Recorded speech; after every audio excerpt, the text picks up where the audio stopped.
So,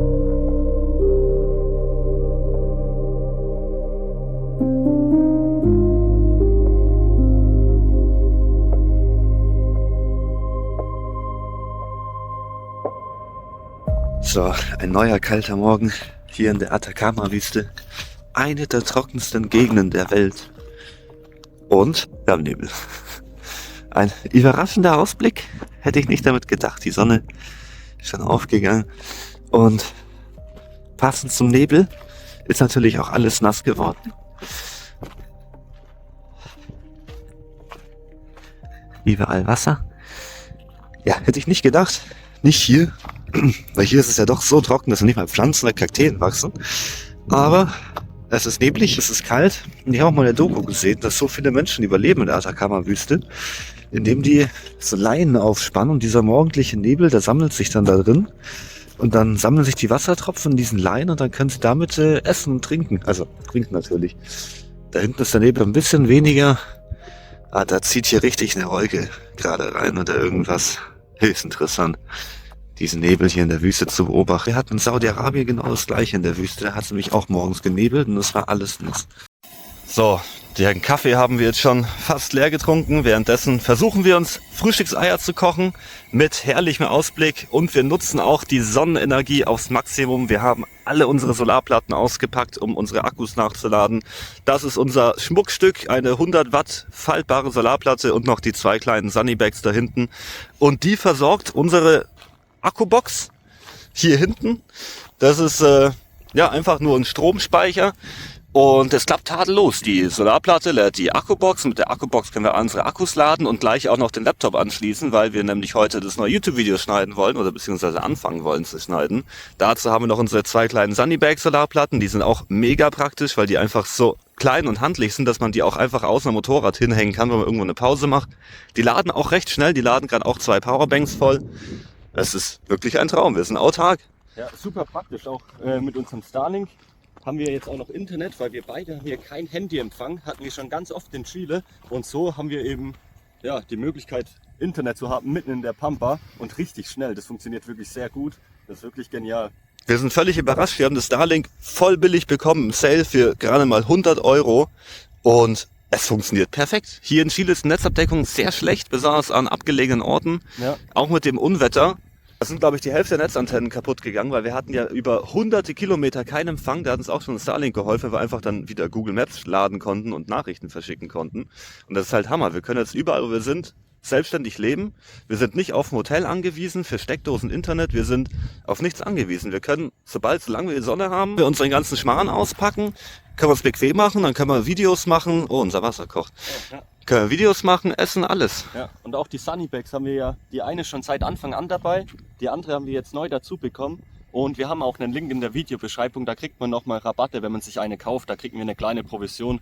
Also jeder, der sich für Camping nach einer Solarplatte umschaut, kann da mal vorbeischauen. Die nutzen wir jetzt zum ersten Mal. Die Sunnybags, wie gesagt, die Rechte haben wir schon seit über 2 Jahren dabei. Die hat echt alles mitgemacht, von Sturm, Regen und die ist auch schon so oft nass geworden. Also diese Teile funktionieren echt super. Die haben wir immer griffbereit stecken. Ja, und ich bin echt stolz auf unser kleines. Ja, das ist richtiges Kraftwerk, was wir hier aufgebaut haben. Mit 0 Emissionen. Ja. Die Vorfreude mit unserer großen Solarplatte ist schon wieder vorbei. Man muss aber betonen, dass wir schon seit 4-5 Stunden rummachen. Also wir sind uns den halben Tag jetzt schon am Rummachen. Wir zerlegen die gerade und diese Anschlüsse hier sind gar nicht richtig verbunden. Die Lötstellen sind richtig schlecht. Die liefert halt nicht genügend Strom, die bricht immer zusammen. Die liefert eigentlich gar keinen Strom. Die kleine Sunnybag da hinten, die liefert fast mehr Strom wie diese riesige 100 Watt Solarplatte. Ja. Also wir laden hier mit maximal 13 Watt aktuell. Und 10 Volt bei voller Sonne. Ja. Die sollte 100 Watt haben. Und wie gesagt, die kleine schafft eigentlich mehr.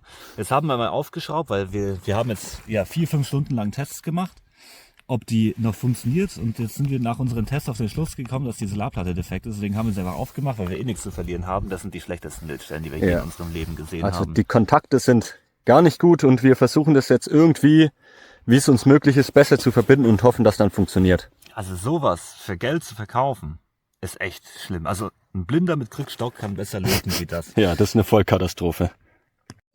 Die gute Nachricht, wir haben vielleicht die Solarplatte reparieren können. Sie hatte kurz schneller geladen wie jemals zuvor. Problem, es ist Nebel aufgezogen, die Sonne ist verdeckt. Ja, dazu ist noch kalter Wind, überall ist Sand und wir können nicht laden.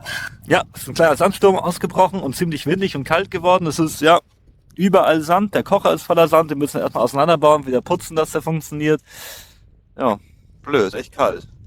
Und gleich ist der Himmel ganz grau. Diese riesige Nebelwolke bei uns ist. Oh Mann, ganz kurz hat die Solarplatte funktioniert. So Leute, der Tag meint's nicht gut mit uns, denn wir werden Zeugen eines ganz seltenen Naturschauspiels, nämlich Regen in der Wüste. Damit hätten wir gar nicht gerechnet, kombiniert mit sehr eiskaltem Wind und viel Sand in dem Wind. Ja, es ist richtig, richtig kalt und jetzt auch noch nass. Das ist echt super. Ja, das heißt, der ganze Sand, der überall jetzt schon ist, klebt jetzt auch noch. Ja. Boah, es ist so kalt und so nass, also dass wir echt sowas hier erleben, ist wahrscheinlich sehr selten. Regen hier an einem der trockensten Orte der Welt. Hätte ich nicht gedacht, bin ich auch nicht glücklich drüber. Wir wollten uns ja hier eigentlich verstecken und eine schöne Zeit machen. Ja, leider macht uns das Wetter einen Strich durch die Rechnung. Ein weiteres Mal. Der Regen hat Gott sei Dank aufgehört. Es scheint etwas die Sonne, ist immer noch ziemlich windig, es ist immer noch ziemlich kalt, aber Gott sei Dank nicht mehr Regen. Wir können produktiv sein, wir können was machen, wir können ein bisschen arbeiten, das ist wichtig. Wir müssen nicht unbedingt das Video auch noch fertig kriegen. Seitdem wird noch mehr gearbeitet. Immerhin irgendwas machen, besser wie nur rumsitzen und vorm Regen und Wind verstecken. So ist schon besser. Das sehen wir jetzt positiv. Ja, davor saßen wir stundenlang unter der Plane, als es noch geregnet hat.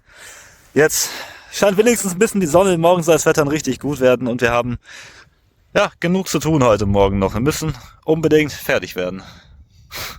So sieht das Brot aus, ist eigentlich recht lecker, ist recht simpel, ist nur Salami angebraten mit Käse obendrauf, Oregano, ein paar Gewürzen, dann einfach in so ein Brot reingepackt, entweder Butter oder Tomatensoße. Recht lecker, steinhartes Brot. Ja, das von gestern ist hier ziemlich trocken geworden. Ja, bei fast jedem Biss ist auch ein Sandkorn mit dabei, was knirscht, aber sonst ist echt geil. Und so verbringen wir noch 2 weitere Tage in diesem Panorama. Trotz der kaputten Solarplatte reichen die kleinen Panels aus, um unsere Handys und Kameras zu laden. Und die Zeit nutzen wir für eine Pause, für gutes Essen und um unser Gepäck neu zu sortieren. Eine schöne Zeit, die viel zu schnell vergeht. Da inzwischen beide unsere SIM-Karten gesperrt wurden und auch unsere Lebensmittelvorräte langsam zur Neige gehen, steht unser Plan für morgen fest. Es geht weiter an die nächste Stadt, nach Copiapo.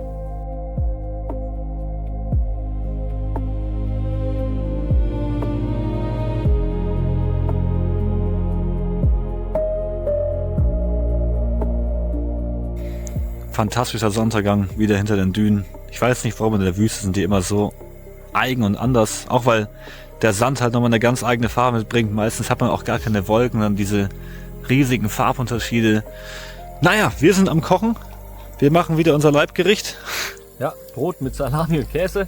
Das Gute ist, in Chile gibt es immer so richtig gutes Ciabatta-Brot im Supermarkt. Bisschen wie bei Aldi, diese Backtheke. Ist wirklich sehr lecker. Kann man sich immer gut was kochen, schmeckt auch sehr gut und geht schnell. Ja, das Brot ist super. Salami ist auch schnell angebraten und noch schnell Käse oben drauf, ein paar Gewürze. Super einfach. Macht wenig Arbeit. Das Geile an der Pfanne ist auch, dass man die meistens einfach nur auswischen kann. Das heißt, wir müssen gar kein Wasser verbrauchen zum Putzen. Dann machen wir schnell ein Brötchen, bauen unser Zeltchen auf. Ja, und dann ist eh schon dunkel. Ja, dann gehen wir ins Bettchen, weil morgen früh wollen wir früh los. Da lachen wir.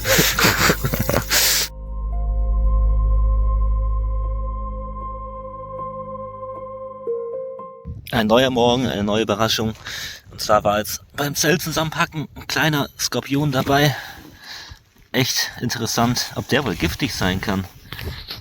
Wahrscheinlich das einzige giftige Tier weit und breit. Wir haben uns gerade unten aus dem Zelt rausgelaufen beim Zusammenpacken. Man sieht richtig den Stachel. Ich habe noch nie so nah einen Skorpion gesehen. Oh ja, man sieht den Stachel. Vielleicht Ja. sollte man nicht so nah rangehen. Ja.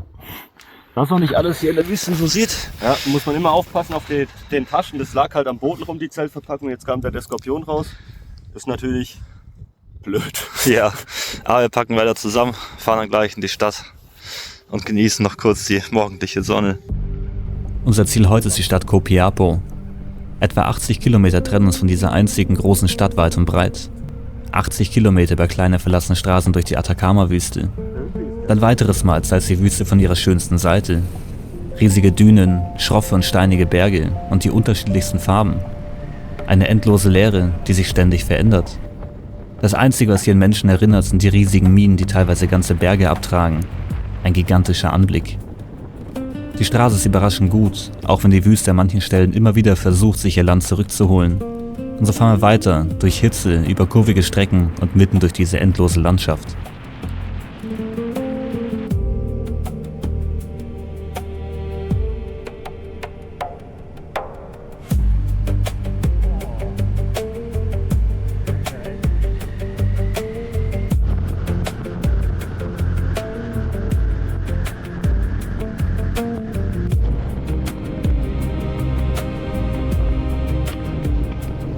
Irgendwann am Nachmittag erreichen wir sie, Copiapo, die Hauptstadt der Atacama-Region.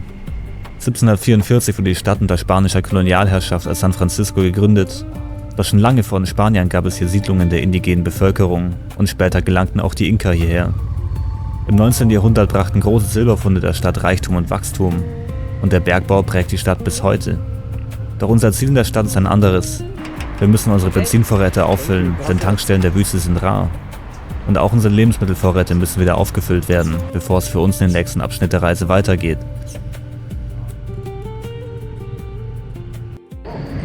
Wir sind jetzt bei einer Mall, um wegen einer SIM-Karte zu schauen, weil die uns ja gesperrt wurde. Der Elias ist gerade drin. Ich bin draußen bei den Motorrädern. Problem ist nur, dass heute Sonntag ist und wir waren gerade schon bei einem SIM-Kartenladen und der hatte geschlossen. Wir hoffen, dass der in der Mall offen hat. Mal schauen, wenn nicht, ziemlich blöd, dann müssen wir morgen noch mal einen Versuch starten. Das Problem mit der SIM-Karte konnten wir lösen und auch die wichtigsten Lebensmittel haben wir bekommen. Da es inzwischen schon später Nachmittag ist, entscheiden wir uns langsam nach einem Schlafplatz zu suchen. Und so geht es für uns wieder zurück in die Wüste.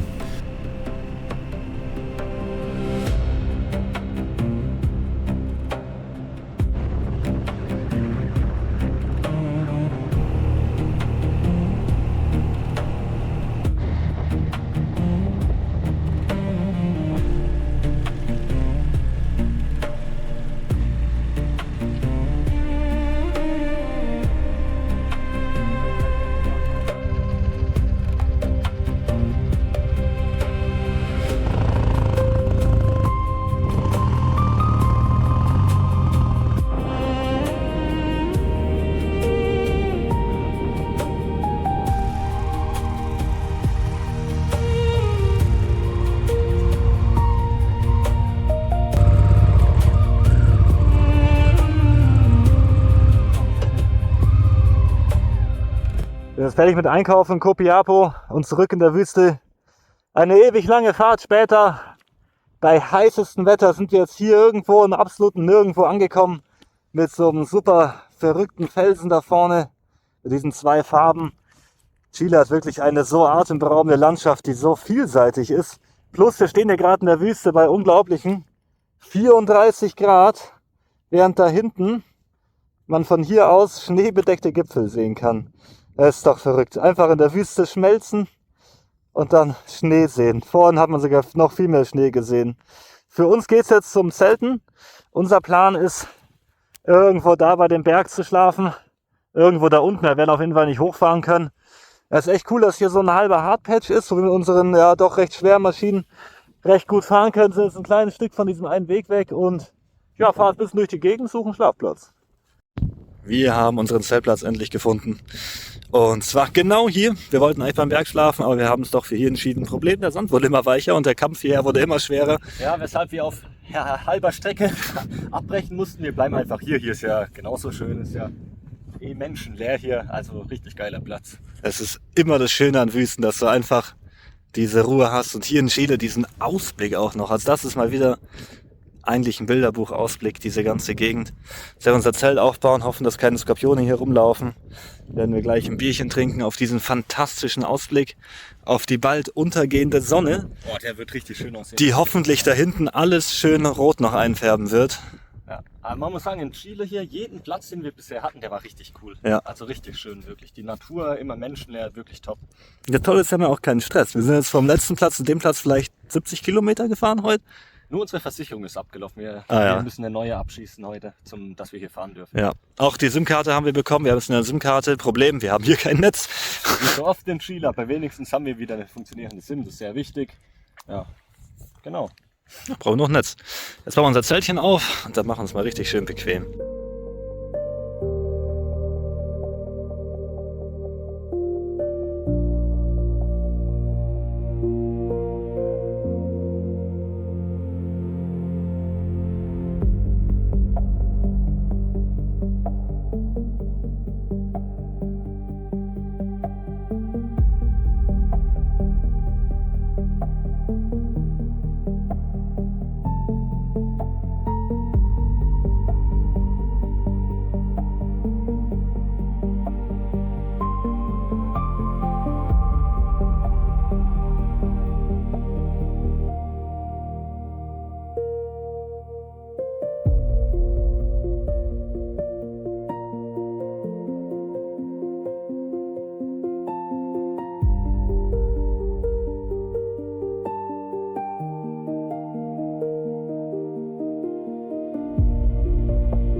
Ein neuer fantastischer Morgen hier in dieser echt heißen Wüste, in diesem riesigen Tal, in dem wir sind, mit diesem fantastischen Ausblick. Den haben wir jetzt gerade genossen beim Kaffee trinken und einfach nur die Wärme der Sonne. Ja, ist richtig geil. Es ist einfach so richtig heiß hier. Es weht kein Wind. Es war ein richtig schöner, ruhiger Morgen, wo man einfach mal entspannen konnte. Nichtsdestotrotz werden wir jetzt zusammenpacken. Wir sind schon voll dabei. Unser Ziel ist immer noch, die Küste zu erreichen heute. Ja, da wird zwar wieder kälter und windiger, aber wir wollen halt auch an die Küste, bisschen was sehen, bisschen rumfahren. Deshalb sind wir ja hier. Genau, unser Ziel ist ja der Nationalpark, der Askur, glaube ich, heißt der, mit den bekannten weißen Stränden. Da sollten auch Delfine sein, aber ich glaube nicht zu dieser Jahreszeit. Und ja, es sind so 150 Kilometer durch die Wüste, da freuen wir uns schon. Die Wüstenstraße hier sind auch richtig geil, weil die Landschaft sich durchgehend verändert und man ist eigentlich komplett alleine unterwegs, ohne irgendwas. Das ist echt Hammer. Leider habe ich meinen Sonnenhut verlegt, der ist tiefer im Koffer und ich komme nicht ran. Deswegen nutze ich jetzt meinen Schal.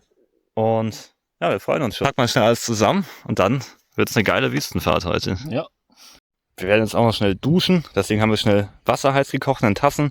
Schütten wir jetzt in den Kanister rein. Dann sollten so 2-3 Liter reichen zum Duschen pro Person.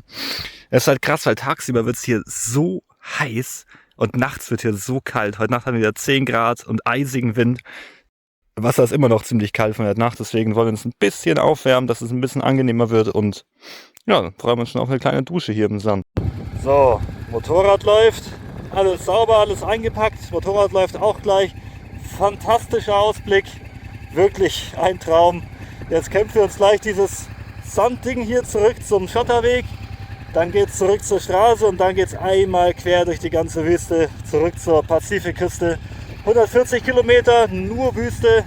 Da freuen wir uns jetzt drauf. Ist ein heißer Tag, leicht windig. Und dann ja, müssen wir uns erstmal hier rauskämpfen. Und dann geht's ab zum Meer. Endlich. Also. Und so beginnt ein neuer Tag in dieser traumhaften Kulisse. So beeindruckend und zugleich so beruhigend. Unser Ziel ist ein weiteres Mal die schroffe und stürmische Pazifikküste. Genauer gesagt der Nationalpark Pan de Azucar. Doch bis dahin trennen uns noch rund 140 Kilometer Wüste vom Meer. Und diese Strecke mit all ihren Ausblicken genießen wir in vollen Zügen.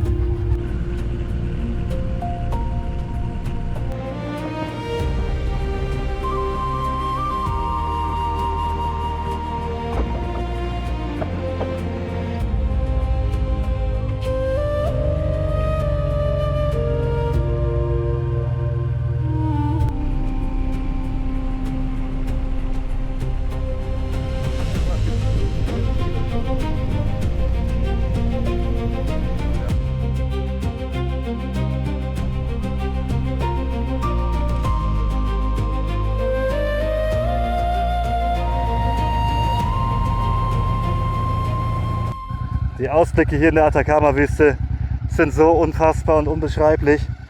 Da hinten die schneebedeckten Berge und diese riesige, leere, heiße Wüste.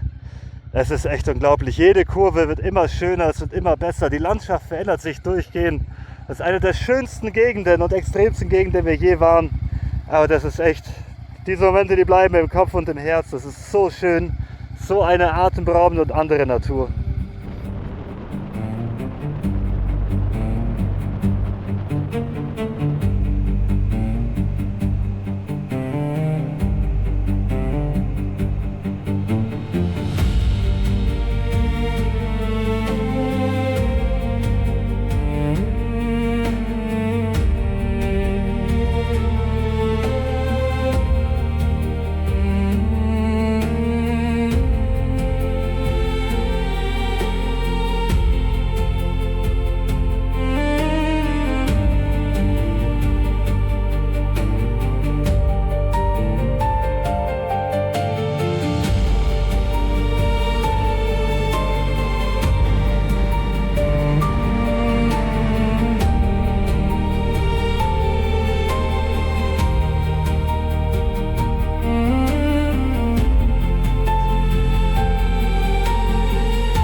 Nach knapp einer Woche sind wir zurück am Pazifik, an der Ruta 5, die Autobahn hier und die Panamerika. Da hinten ist das Meer und wir sind auch wieder in einem ganz anderen Klima. 12 Grad kälter wie gerade eben noch in der Wüste und wirklich windig. Ja, richtig windig und kalt. Kein Spaß. So. Ja. ja, müssen den windgeschützten Platz im besten Fall von uns erkennen. Ja, sehr kalt. Ich hätte mir nicht gedacht, dass es so schlimm hier ist. Oder so kühl. Dieser Temperaturunterschied ist echt wild. Auch der Landschaftsunterschied, der Nebel ist wieder da. Naja, sagen wir mal weiter. Es geht wie der LKW nach rechts zum Nationalpark. Schauen uns mal die Lage da an. Ja, und haben jetzt gerade noch eine Jacke auspacken müssen.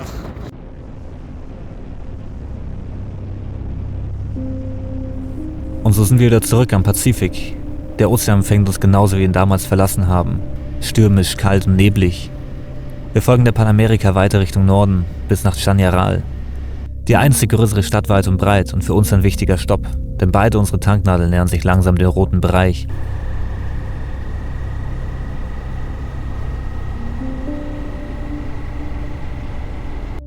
Wir haben jetzt Chañaral erreicht, eine kleine Küstenstadt hier auf der Panamerika, auf der Ruta 5.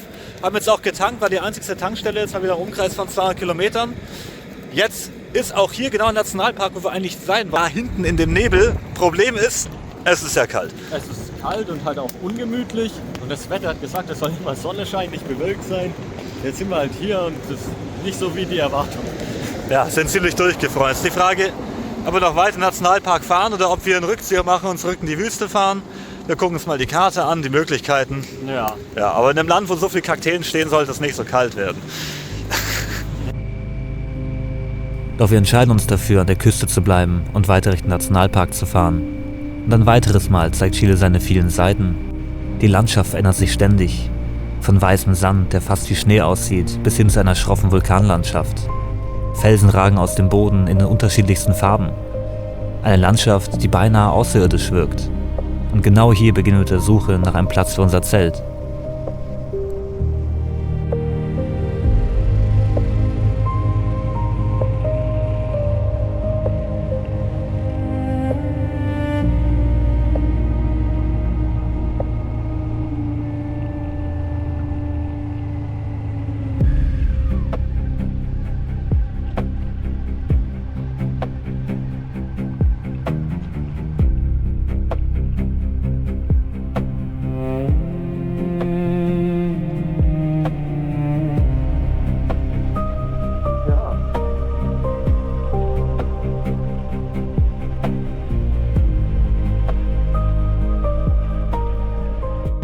Wir haben jetzt den Nationalpark Pan de Azul erreicht und wie ihr seht, eine völlig andere Natur mal wieder. Wir hatten jetzt heute 3 oder 4 verschiedene Naturarten oder wie auch immer.